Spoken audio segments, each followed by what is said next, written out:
बिस्मिल्लाहिर्रहमानिर्रहीम। अस्सलाम वालेकुम नाज़रीन, आप यूट्यूब चैनल देख रहे हैं। मैं इमरान खान हूँ। पाकिस्तान तहरीक इंसाफ अपनी तहरीक जो इमरान खान साहब ने उन्हें बताई है वो उसे आहिस्ता आहिस्ता आगे बढ़ा रहे हैं। और इसमें अब इमरान खान साहब के बेटे ने कासिम खान ने ट्वीट किया है, और ये दो ट्वीट हैं। एक उन्होंने अंग्रेज़ी में किया, एक उर्दू में किया, ताकि पाकिस्तान के अंदर जो पढ़ने वाले हैं वो भी उसको समझ लें। तो उन्होंने लिखा कि हमारे वालिद ने अपनी ज़िंदगी का ज़्यादातर वक्त पाकिस्तान में गुजारा, हमसे दूर, इसलिए नहीं कि उन्हें ऐसा करना पड़ा, बल्कि इसलिए कि उन्होंने एक करप्ट निज़ाम के ख़िलाफ़ खड़े होने का फ़ैसला किया। वो हर रोज़ हमारे साथ एक बाप के तौर पर मौजूद नहीं थे, लेकिन पाकिस्तान के लिए वो हमेशा एक रहनुमा बनकर खड़े रहे। उन्होंने इस मुल्क को सब कुछ दिया, अस्पताल, यूनिवर्सिटियाँ और इंसाफ की एक तहरीक। उन्हें पेशकश हुई कि वो अपनी बाकी ज़िंदगी सुकून से गुजारें, हमारे साथ इंग्लैंड में चहलकदमी करें या क्रिकेट खेलें, लेकिन उन्होंने इसके बजाय एक अंधेरी कैद में बंद रहने को चुना। उनकी कुर्बानी पाकिस्तान के लिए है, उनकी ताकत पाकिस्तान की अवाम है। ये इमरान खान के बेटे कासिम खान ने ट्वीट किया इमरान खान के बारे में। लेकिन इमरान खान साहब की पार्टी के यहाँ पे इख्तिलाफात काफ़ी बढ़ते चले जा रहे हैं। अभी एक नई झड़प हुई है, जो झड़प हुई फैसल अमीन गंडापुर में, और फैसल अमीन गंडापुर साहब ने एक्चुअली जवाब दिया अहमद खान न्याजी को। ये अहमद खान न्याजी कौन है? तो जब भी कभी आपने इमरान खान को किसी स्टेज पर चढ़ते हुए देखा या उतरते हुए देखा, तो इमरान खान के आगे उनका एक रिश्तेदार अहमद खान न्याजी हमेशा मौजूद रहता था। इमरान खान अपनी सिक्योरिटी के लिए उस पर बहुत भरोसा करते थे, और इमरान खान से उसका बड़ा गहरा ताल्लुक भी है, और घर का आदमी है वैसे भी। तो इमरान खान साहब के साथ ही अहमद खान न्याजी ने अपनी सारी ज़िंदगी गुजारी है, और ये इसमें कोई दो राय नहीं है। वो इमरान खान के अच्छे वफादारों में से एक वफादार हैं, जो इमरान खान के लिए कुर्बानी भी इन्होंने दी है। बड़े लंबे अरसे से वो कहीं मंजर आम पर भी नहीं आ पा रहे थे। जब कोई एहतजाज होता है वहाँ पर वो निकल आते हैं, फिर वो गायब हो जाते हैं। तो अहमद खान न्याजी जो है, उनकी पार्टी के अंदर भी इज्जत है, और इमरान खान साहब की नज़रों में भी एक इज्जत है। तो अहमद खान न्याजी जो है, इन्होंने एक तकरीर की थी और बड़े गुस्से का इजहार किया था जब अली अमीन गंडापुर ने 90 डेज़ का वक्त दिया था। पहले एग्जैक्टली देखते हैं उन्होंने कहा क्या था। अहमद खान न्याजी ने कहा, तुम डी चौक क्यों गए, हमें यह कहा जाता है। तुम ना जाते, संजानी में रुकते, तो ये हो जाता या वो हो जाता। चलो हम नहीं जाते डी चौक, तुम स्वाबी बंद कर दो, हम स्वाबी से आगे 1 इंच नहीं जाएंगे। 6 मरतबा तुम रास्ते में 16 डिस्ट्रिक्ट तक तुम टॉप कर आए हो। खैबर पख्तूनख्वा के गयूर अवाम का नाक उसने कटवा दिया है। शर्म नहीं आती? हमें बताते, हम तुम्हें लेकर आते। तुम 3 माह हमसे पूछकर तुमने दिए हैं, कोई 3 माह नहीं है। हम खान से पूछेंगे, किसी को खान के वोटों पर अयाशी नहीं करने देंगे। अच्छा, पाकिस्तान तहरीक इंसाफ में अक्सरियत का नुक्ता नज़र यह है कि ये जितने भी लोग इक़्तिदार में बैठे हैं, या जितने लोग जिस जिस सीट पर बैठे हैं, सारी इमरान खान के वोट हैं। और इतनी पॉपुलैरिटी थी कि इंतखाबी निशान के बगैर भी लोगों ने इनको आज़ादाना इनको जितवा दिया। इनको इतने वोट लोगों ने डाले। वैसे तो इमरान खान साहब ने 2 अक्सरियत ले ली थी, लेकिन छीन ली गई उनसे। खैबर पख्तूनख्वा में पाकिस्तान तहरीक इंसाफ को एक कुशन दे दिया गया कि ठीक है, यहाँ इनको हुकूमत बनाने देते हैं और बाकी सूबों में हुकूमत नहीं बनाने देते। और ये इस्टेब्लिशमेंट का एक तरीक़ाकार था कि इनको खैबर पख्तूनख्वा में महदूद करें, ताकि आहिस्ता आहिस्ता चीज़ों को मैनेज किया जा सके। वरना वो चाहते तो खैबर पख्तूनख्वा के अंदर भी वही गंद मार देते जो बाकी जगहों पर मारा है। पंजाब के अंदर तो ये पत्ता भी नहीं हिलने देते ना, जैसा इन्होंने जुल्म और बर्बरियत पंजाब में की है, उसकी तो कई और मिसाल नहीं मिलती। अब फैसल अमीन साहब मैदान में आते हैं, और उन्होंने जनाब अटैक कर दिया मैदान में आने के बाद इमरान खान साहब के रिश्तेदार अहमद खान न्याजी साहब पे। फैसल अमीन साहब जवाब देते हैं, ये अली अमीन गंडापुर के छोटे भाई हैं, बड़े भाई हैं गालिबन। अब फैसल अमीन गंडापुर जो हैं, ये अली अमीन के बिहाफ पे लोगों को जवाब देते हैं, बाद वक़्त गालम गलोच भी कर देते हैं, लोगों से लड़ पड़ते हैं, और आजकल काफ़ी गुस्से में रहते हैं। देखिए, रीज़न ये है कि गंडापुर साहब ने अपनी जो साख है उसको पार्टी के अंदर कुछ हद तक ऐसा लगता है ख़राब कर लिया। वो बार बार टाइम देते हैं कि इतनी देर बाद इमरान खान आ जाएगा, फिर कहते हैं इतनी देर बाद आ जाएगा, फिर कहते हैं नहीं इतनी देर बाद आ जाएगा, फिर कहते हैं अब मैं ये कर दूंगा, मैं वो कर दूंगा, मैं ऐसे ले आऊँगा, फिर कहते हैं मैं पहले गोली खाऊंगा, फिर कहते हैं कि डी चौक के अंदर मैं पहुँचूंगा, मेरी लाश पे से गुजरना हो। वो हर मरतबा पीछे हटते हैं, तो लोगों के अंदर जो है वो एक पैदा हो गया शिकवा। अब लोग कहते हैं जनाब आपकी बहादुरी के ऊपर हमें शक होना शुरू हो गया है कि आप जो बातें करते हैं उसके ऊपर आप पूरा नहीं उतरते। तो उन्हें ये प्रॉब्लम तो है कि पार्टी के अंदर, अच्छा जहां उन्हें ये प्रॉब्लम है कि पार्टी के अंदर बहुत बड़े पैमाने पे सोशल मीडिया पे या दीगर जगह पे उन पे तनकीद होती है, वहीं उन्होंने अपने कुछ वफादार भी पार्टी में पैदा कर लिए हैं। गंडापुर साहब ने और उनके भाई ने, इन लोगों ने मिलकर खैबर पख्तूनख्वा में, और कुछ लोग ये दावा कर रहे थे, मेरे पास कोई डायरेक्ट खबर नहीं है, लेकिन कुछ लोगों ने यह दावा किया यही मीडिया पे कि 5 मिलियन तक की रकम है जो शायद खर्च की जाती है, और अपना एक सेल बनाया है सोशल मीडिया का, जो अब इन चीज़ों के ऊपर वो सपोर्ट करता है, और अपने सपोर्टर भी कुछ इन्होंने इकट्ठे किए हैं इमरान खान से बाहर। यानी अगर आप इमरान खान की बात करें तो ऐसे कुछ सपोर्टर हमें नजर आते हैं आजकल गंडापुर साहब के इर्द गिर्द या सोशल मीडिया पे, जो गंडापुर साहब को इमरान खान साहब से एक कदम आगे रखते हैं। ऐसे ही सपोर्टर हमें माजी में शेर अफजल मरवत साहब के साथ भी नजर आते थे, लेकिन फिर वो बाद में मरवत साहब के साथ क्या हुआ वो आपके सामने है। अभी तक वो खुद को पाकिस्तान तहरीक इंसाफ का कहते हैं और समझते हैं, लेकिन पाकिस्तान तहरीक इंसाफ ने उन्हें अपने से अलग किया हुआ है। इमरान खान साहब से उनकी बड़ा लंबा अरसा हो गया, मुलाकात नहीं हो पा रही, तो एक अजीबोगरीब वहाँ पे एक पोजीशन बनी हुई है मरवत साहब की। बहरहाल अब आप ये आए कि अली अमीन के भाई ने क्या कहा जवाब में, या अली अमीन के भाई ने क्या बात की। उन्होंने कहा अली अमीन ने तो खान साहब की बीवी को आखिरी वक्त तक नहीं छोड़ा और इनकी जान बचाकर अपने कबीले और पूरे खैबर पख्तूनख्वा की लाज रखी। आप इमरान खान के रिश्तेदार होने का दावा करते हैं, खान साहब की इज्जत को अकेला छोड़कर दुम दबाकर भाग गए, नाक तो आपने कटवाई है। 9 मई के बाद से खैबर पख्तूनख्वा में चुप कर बैठे हो। इतने इनकलाबी हो तो पंजाब जाकर दिखाओ, वहां के लोगों को बाहर निकाल कर दिखाओ। डर के अपने घर मियां वाली जा नहीं सकते, बातें इनकलाब की और अंदर से पंजाब पुलिस का डर। इमरान खान की बीवी को खतरे में छोड़कर बुज़दिलों की तरह भागकर तुम वही हो जिसने अपने पूरे कबीले और पंजाब की नाक कटवा दी। ये जनाब फैसल अमीन गंडापुर साहब ने कहा। अच्छा, इसमें ना थोड़ा सा मैं आपको एक चीज़ बताऊं। एक तो जब तक गंडापुर साहब या इनकी पूरी फैमिली ये भी छुपे हुए थे, भागे हुए थे और ये भी पहाड़ों में घुसे हुए थे, मंजर आम पे आने की इनकी जरूरत नहीं थी। सोशल मीडिया पे इनका सारा इलेक्शन हुआ था।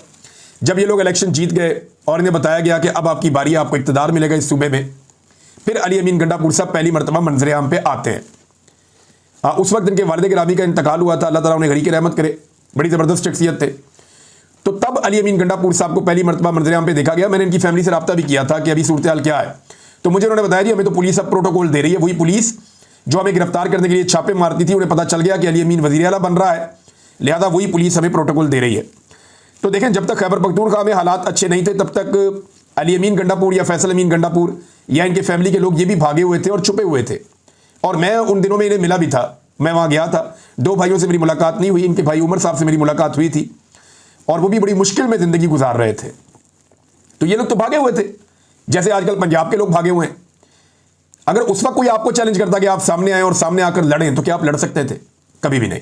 लिहाजा जब ताकत मिली, खैबर पख्तूनख्वा में हुकूमत मिली, तो अली अमीन गंडापुर ने एक ऐलान किया था और उन्होंने कहा था कि जिन लोगों को पंजाब में तंग किया जाता है, परेशान किया जाता है, उन लोगों को खैबर पख्तूनख्वा में हम अमान दे रहे हैं। वो खैबर पख्तूनख्वा में आ जाएं, हम उन्हें यहाँ पे तहफ़्फ़ुज़ देंगे और उनको गिरफ्तारियों से बचाएंगे। लेकिन अब इसी बात का ताना दिया जा रहा है कि पंजाब जाओ, वहाँ जाके ये करो वो करो। आज अगर खैबर पख्तूनख्वा में हुकूमत ख़त्म हो जाए और उसी तरह के हालात हो जाए, तो क्या आप खैबर पख्तूनख्वा में खुलकर फिर सकते हैं? ये लोग खुलकर नहीं फिर सकेंगे। लेकिन अब ऐसा लगता है कि इमरान खान साहब की रिहाई का मामला जो है वो आपसी लड़ाइयों की तरफ जा रहा है, उसकी नज़र हो रहा है। हालांकि ये सारे लोग चाहते हैं कि इत्तफाक़ राय पैदा हो, लेकिन अली अमीन गंडापुर साहब ने बार बार जो फैसले किए हैं, बार बार जो चीज़ें की हैं, उससे उनकी अपनी शख्सियत डैमेज हुई है। अब लोग जब तनकीद करते हैं तो उनका अपना सोशल मीडिया या उनका भाई या बाकी लोग एक्टिव हो जाते हैं, कुछ लोग, और वो जवाबन जो है वो ताने देना शुरू कर देते हैं, लड़ाई करना शुरू कर देते हैं। तो बाद औक़ात आपका जो नादान दोस्त होता है ना, वो आपको दुश्मन से ज़्यादा नुकसान पहुंचाता है, ऐसा होता है। और मेरे ख्याल में यहाँ पे फैसल अमीन साहब अली अमीन के लिए कोई अच्छे हालात पैदा नहीं कर रहे, कोई अच्छा काम नहीं कर रहे। ये उनके लिए मेरे ख्याल में मुश्किलात पैदा करेंगे। आने वाले वक्त में उनके लिए मुश्किलात पैदा हो जाएंगी। और अली अमीन गंडापुर साहब के ऊपर ज़्यादा तनकीद होती है जब इस किस्म से आप पार्टी के लोगों के ऊपर जो मजबूर हैं, जो परेशान हैं, जिन पे मुकदमे हैं, जो बेचारे पूरी रियासत के साथ अब वो निहत्ते हैं, वो बेचारे क्या लड़ेंगे? सिंपल ये है कि वो चला जाए मियाँ वाली और जाकर गिरफ्तारी दे देंगे, जी मुझे अंदर डाल दें आप 2 साल के लिए, 4 साल के लिए, तो इसको उठाकर अंदर डाल देंगे। कल आप लोग मुराद सईद को ताना दे देंगे कि भाई तुम छुपे हुए हो, तुम बाहर निकलो, तुम सामने क्यों नहीं आते? तो वो सामने आएगा तो आपको पता है क्या होगा। परसों आप कासिम सूरी को कुछ कह देंगे, फिर आप किसी और को कुछ कह देंगे, और अल्टीमेटली ये मामला आप इमरान खान तक भी ले जा सकते हैं। इनका पता कोई नहीं है, ये इमरान खान की बहनों पे भी चढ़ाई कर देते हैं ये लोग, तो बाकी तो दूर की बात है।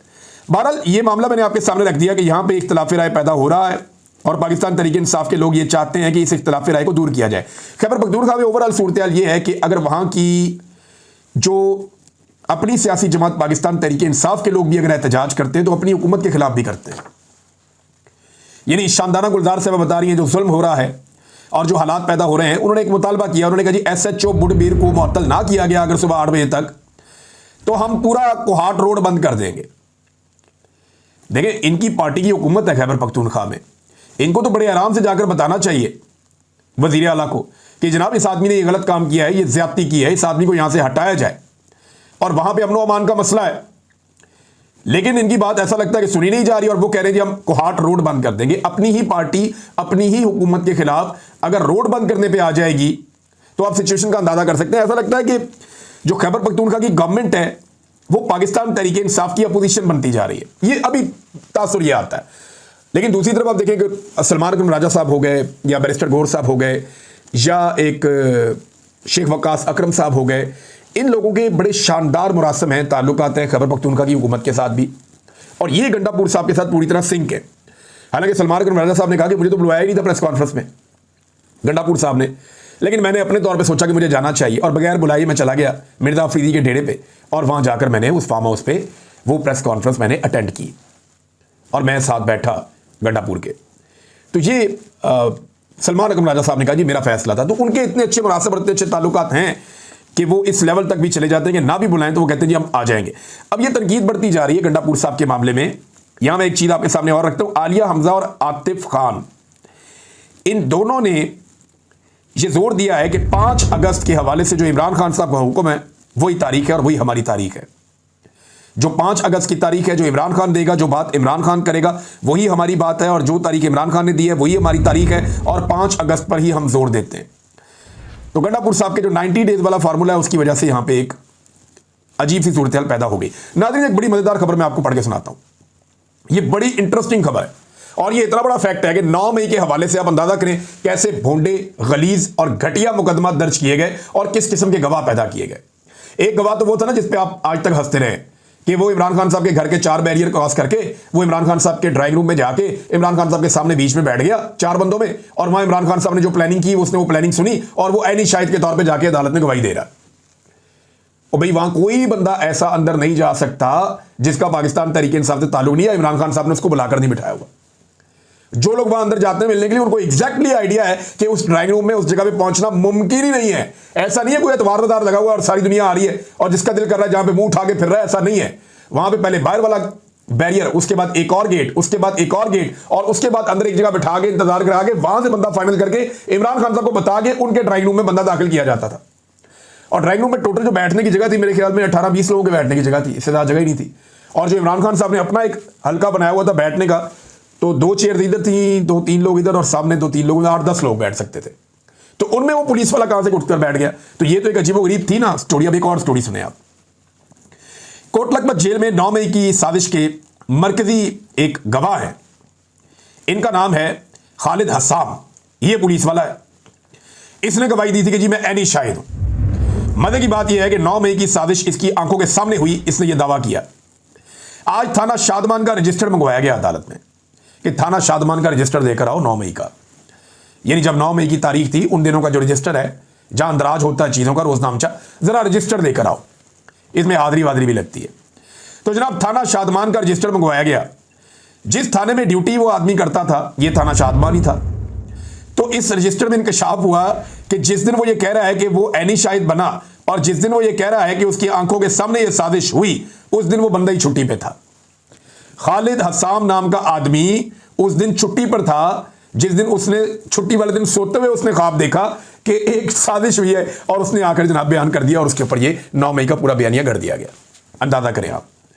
और रजिस्टर काफी देर तक अदालत में पेश नहीं किया जा रहा था, लेकिन बिलाकर फिर अदालत ने बुलाकर देखा तो ये इतना बड़ा इंकशाफ है और इतनी बड़ी चपेड़ है 9 मई के मामलात के ऊपर कि इनको डूब के मर जाना चाहिए जिन्होंने इतने बोगस और इतने बकवास मुकदमात बनाए हैं और ऐसे घटिया किस्म के किरदार जो है वो वहां पे गवाहों के तौर पे खड़े किए।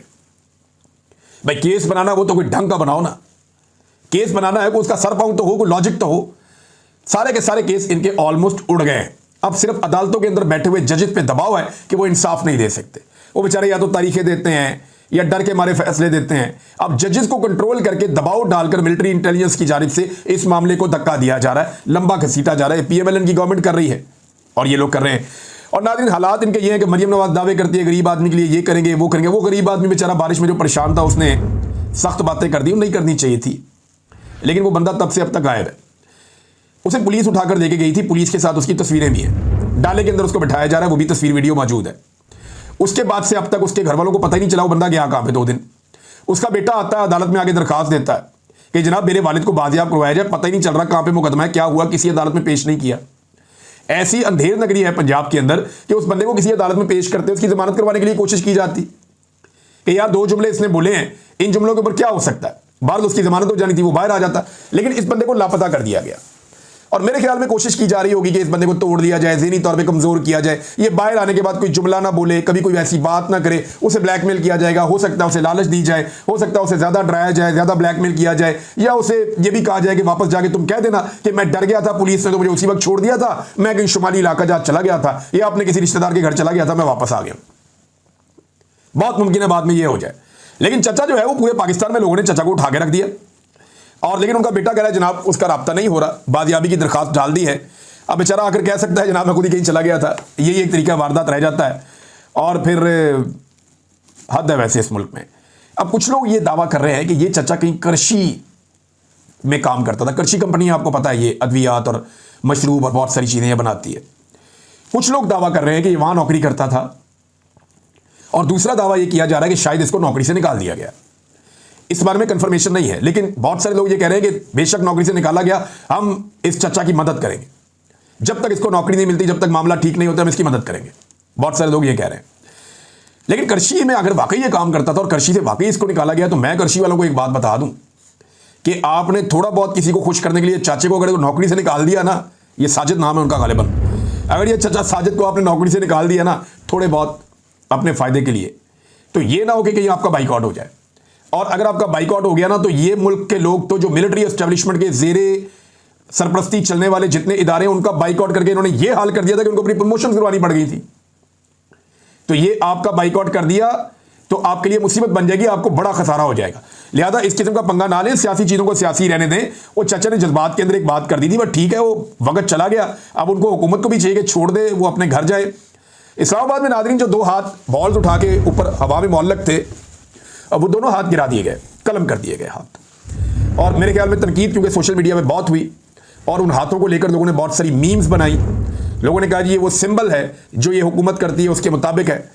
तो उसके बाद फिर वो हाथ कलम कर दिए गए। बड़े मजबूत हाथ बनाए थे, बड़े ज़बरदस्त ज़मीन के अंदर गाड़े हुए थे, उनके अंदर बॉल्स जो है वो भी थे। एक हाथ थोड़ा छोटा था, एक बड़ा था, लेकिन वो जो हाथ हैं वो अब गिरा दिए गए हैं बड़ी तनकीद के बाद। ओवरऑल जो सीडी है वो कह रही है हमारे से कोई ताल्लुक नहीं। हालांकि शहर के अंदर जब भी कोई ऐसे स्ट्रक्चर बनते हैं, डिज़ाइन होते हैं, तो उसकी अप्रूवल जो है वो सीडीए से लेनी होती है, बाकायदा डिज़ाइन जमा करवाने होते हैं कि हम फलां जगह पे ये बनाने वाले हैं। तो जो शहर डिज़ाइन होते हैं या कोई इलाके डिज़ाइन होते हैं या कोई एरियाज़ के अंदर जो तब्दीलियाँ होती हैं, तो उसके लिए जो कौंसल्स होती हैं या सीडीए होती है, ये लोग रिस्पॉन्सिबल होते हैं। ऐसा नहीं हो सकता कि आप अपने आप को बरी ज़िम्मा कर दें। गलती हो गई है, ठीक है, अच्छा हुआ, अब वो कह रहे जी हमने गिरा दिया, कुछ और बना लेंगे। तो लेट्स सी दोबारा वो क्या बनाते हैं। नाज़रीन एक और ख़बर है, और ये अमीनुद्दीन खान साहब ने एक स्टेटमेंट दिया। मैं चाहता हूँ ये स्टेटमेंट आप ज़रूर सुने। नाज़रीन जस्टिस अमीनुद्दीन खान साहब का स्टेटमेंट बड़ा मज़ेदार है, और ये आईनी बेंच के सरबराह है। और आप ये जानते हैं कि इन्हें इसलिए आईनी बेंच का सरबराह बनाया गया कि ये मंजूर नज़र हैं और इन्हें बहुत पसंद किया जाता है एस्टेब्लिशमेंट में, हुकूमत में। और ये इस बात के लिए बड़े मकबूल हैं कि ये हमेशा एस्टेब्लिशमेंट की मर्ज़ी के मुताबिक और कंप्रोमाइज़ किस्म के फ़ैसले देते हैं जो लोगों को भी पसंद नहीं आते। वकला भी हैरान रहते हैं कि ये क्या फ़ैसले हैं। वो ये कहते हैं, वकला को नसीहत कर रहे हैं कि वकला का काम पैसे कमाना नहीं, वक्ती फ़ायदे के लिए सौदा ना करें, हमें आइन की बालादस्ती के लिए हमेशा खड़े होना है। ये आइनी बेंच के सरबराह है, आइन की बालादस्ती की बात कर रहे हैं, और आइन का जो हुलिया बिगड़ गया है उसके ऊपर बात नहीं करते, उस बारे में कभी नहीं आएंगे। जो आइन का हुलिया इस हुकूमत ने बिगाड़ा है, ऐसा तो शायद डिक्टेटर्स भी नहीं कर पाए थे जो इन्होंने पाकिस्तान के आइन के साथ इस वक्त कर दिया है। नाज़रीन एक खबर मैं आपको और बता देता हूँ। मियाँ महमूद रशीद साहब के दामाद हैं, लोग नाम नहीं ले रहे, मैं आपको नाम लेके बता देता हूँ। मियाँ अकरम उस्मान साहब ये बड़े अच्छे आदमी हैं। इन्होंने मिलिट्री कोर्ट के अंदर बड़ी तकालीफ भी बर्दाश्त की हैं, इन्हें सज़ा भी हुई। ये अभी हाल ही में बाहर आए हैं, और इनके हवाले से पाकिस्तान तहरीक इंसाफ के अंदर बहुत सारे जो बड़े ओहदेदार हैं वो जोर लगा रहे हैं कि आलिया हमजा साहिबा की जगह पे इनको पंजाब का सदर बनाया जाए। लेकिन इमरान खान साहब ने इसकी अप्रूवल नहीं दी, बल्कि उन्होंने कहा कि आलिया हमजा साहिबा को पंजाब का सदर मुकर्रर किया जाए, नोटिफाई किया जाए, लेकिन पार्टी की क़यादत वो कर नहीं रही। ये खबर बाहर गर्दिश कर रही है, हर तरफ मौजूद है। मियाँ अकरम उस्मान साहब के हवाले से इमरान खान साहब ने कहा ठीक है आप उनको लाहौर का सदर बना दें या कोई और जिम्मेदारी दे दें। लेकिन आलिया हमजा साहिबा को जो दिखाई दे रहा है वो ये है कि मुझे नहीं लगता कि पाकिस्तान तहरीक इंसाफ की इस वक्त जो मौजूदा क़यादत है, अली अमीन गंडापुर साहब का जो ग्रुप है, वो आलिया हमजा को किसी भी सूरत में इस वक्त पसंद कर रहा है या उनको किसी भी सूरत में एक्टिव देखना चाहता है। क्योंकि देखें अब इख्तलाफात पैदा हो चुके हैं, और इख्तलाफात जो पैदा हुए हैं उसका रीज़न और उसका जो सारा मंबा है जो उसकी बेस है वो अली अमीन गंडापुर साहब के इकदाम की तरफ जाती है। तो गंडापुर साहब एक तो पार्टी का भरोसा खो चुके हैं, आम कारकुन का, और उसकी वजह से ये हालात पैदा हो रहे हैं। अब तक के लिए इतनी, अपना ख्याल रखिएगा, अपने चैनल का भी। अल्लाह हाफ़िज़।